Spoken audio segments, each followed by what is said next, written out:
usafirishaji wa malori Tanzania wameeleza fursa ya kuanza kwa mashindano ya mpira wa miguu CHAN 2024 yatakayochezwa 2025 na AFCON 2027 kupitia fursa mbalimbali zilizopo kwenye usafirishaji wa vifaa vya ujenzi wa miundombinu ya viwanja nchini. Akizungumza na waandishi wa habari za michezo, mwenyekiti wa chama cha malori Tanzania Shaban Chuki amesema kuwa wao kama chama wanafurahia fursa zilizopo kuelekea kuanza kwa mashindano ya mpira wa miguu ya CHAN na AFCON, ambapo kupitia ujenzi wa maboresho ya viwanja wamekuwa kipaumbele kusafirisha vifaa hivyo. Uboreshaji wa viwanja vya michezo Tanzania, of course, karibu 70% ya raw material na vitu vingine vinabebwa na malori yetu.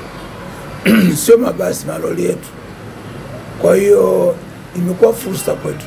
Tunashukuru sana serikali kwa kupambania kuhakikisha AFCON na michezo mingine mikubwa inachezwa Tanzania.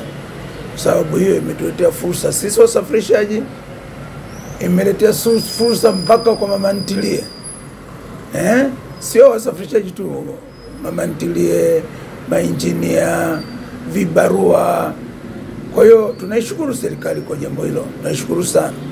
Tunaomba Mwenyezi Mungu awajalie kupambania mambo mengine tena endelee kupita hapa, kama ambavyo bandari yetu imefunguka. Bandari yetu imefunguka sana. Mkurugenzi wa halmashauri ya wilaya Malinyi mkoani Morogoro, Hamisi Katimba, ameshiriki bonanza maalum la michezo likiwa mahususi kuwashukuru wananchi wa wilaya hiyo baada ya kuvuka lengo la makusanyo ya ulipaji kodi mzuri, ambapo jumla ya bilioni 4.6 kwa mwaka 2024-2025 zimekusanywa. Akizungumza kwenye bonanza hilo, Katiba amesema wilaya hiyo imevuka lengo, kwani kwa mwaka 2023-2024 wamekusanya jumla shilingi bilioni 3.5, ambapo kufuatia makusanyo hayo ya kodi kupaa, ametumia wasaa huo kuandaa bonanza la kuwashukuru. Lengo kubwa la kwanza ni kwamba kuleta kanisa pamoja na kushiriki michezo hii. Kama tunavyofahamu ya kwamba michezo ni afya, kwamba tuko katika nyakati na zama ambazo tumekuwa na changamoto nyingi za afya, na michezo imekuwa ikihimizwa sana na wataalamu wetu wa afya. Tarehe 6 ya mwezi Julai kanisa linakwenda kwenye kilele cha harambee kubwa lenye lengo kukusanya fedha kwa ajili ya ujenzi wa jengo la kitega uchumi. Sina maswali, lakini niseme moyo wangu umefurahi zaidi. Umefurahi kwa kuona namna ambavyo mmeonyesha commitment ya kipekee watu wa Mtakatifu Andrea Magomeni, kuweza kutoa sadaka ya muda wenu, kutoa sadaka ya nguvu zenu, kutoa sadaka ya mali zenu, lakini kutoa mwitikio kwa yaliyo ya Mungu. Naamini mbingu haiwezi kuwa kimya kwa baraka kubwa ambayo mmeweza kulitoa katika kazi hii njema ambayo mmekusudia. Shabani Mpute, Channel 10+.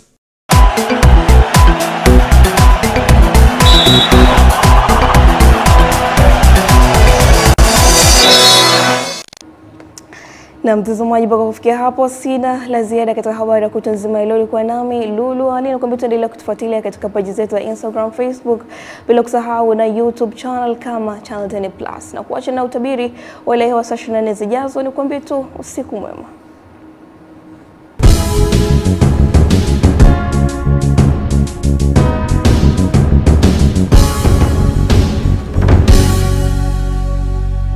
Sasa ni wasaa wa utabiri wa hali ya hewa kwa muda wa saa 24 zijazo, tukianzia saa 3 usiku kutoka Mamlaka ya Hali ya Hewa Tanzania. Karibu. Tuanze utabiri kwa kuangazia mifumo ya upepo. Na sasa ni wasaa wa utabiri wa hali ya hewa kwa muda wa saa 24 zijazo, tukianzia saa 3 usiku kutoka Mamlaka ya Hali ya Hewa Tanzania. Karibu. Tuanze utabiri kwa kuangazia mifumo ya upepo. Upepo wa bahari unatarajiwa kuvuma kwa kasi ya kilomita 40 kwa saa kwa upande wa pwani ya kaskazini pamoja na pwani ya kusini. Hali ya bahari inatarajiwa kuwa na mawimbi makubwa. Ziwa Victoria pamoja na kusini mwa ziwa Tanganyika, upepo wa ziwa unatarajiwa kuvuma kwa kasi ya kilomita 40 kwa saa. Hali ya ziwa inatarajiwa kuwa na mawimbi makubwa. Kaskazini mwa ziwa Tanganyika pamoja na ziwa Nyasa, upepo wa ziwa unatarajiwa kuvuma kwa kasi ya kilomita 30 kwa saa. Hali ya ziwa inatarajiwa kuwa na mawimbi makubwa kiasi. Lakini kwa upande wa ziwa Rukwa, upepo wa ziwa unatarajiwa kuvuma kwa kasi ya kilomita 20 kwa saa. Hali ya ziwa inatarajiwa kuwa na mawimbi madogo. Mamlaka ya hali ya hewa Tanzania inatoa angalizo la matarajio ya vipindi vifupi vya upepo mkali unaofikia kilomita 40 kwa saa na mawimbi makubwa yanayofikia mita 2, hususan katika pwani ya kaskazini, pwani ya kusini, ziwa Victoria pamoja na kusini mwa ziwa Tanganyika. Tafadhali chukua tahadhari. Kiwango cha chini kabisa cha joto la chini kinatarajiwa kufikia nyuzi joto 9 katika mikoa ya Mbeya pamoja na Njombe ukilinganisha na maeneo mengine hapa nchini, hususan nyakati za usiku. Na kwa usiku wa leo ni matarajio kuwa maeneo yote hapa nchini yanatarajiwa kuwa na hali ya mawingu kiasi na makavu kwa ujumla. Lakini kwa siku ya kesho katika mikoa ya Kagera pamoja na Mara, mikoa hii inatarajiwa kuwa na hali ya mawingu kiasi, mvua na ngurumo katika maeneo machache na vipindi vya jua.